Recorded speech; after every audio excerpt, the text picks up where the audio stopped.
maraakiibta ay ku dalxiisaan oo dabcan meel aad u qurux badan oo dad badan ay ku yihiin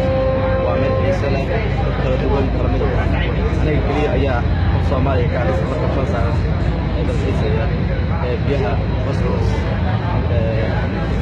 Istanbul maraya waxaan rabaa inaan waxay tuso dadka dalxiisaya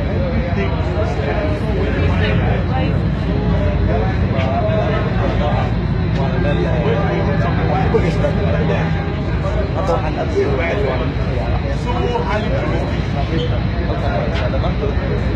مراكب مدة الحيس في معنى هذا حاجة المجال استقول على مجال الحيس مجال أنكر من الحاجة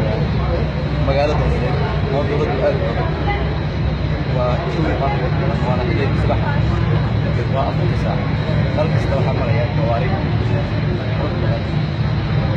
وأنا قلت شيء ذاك عن توجو يعني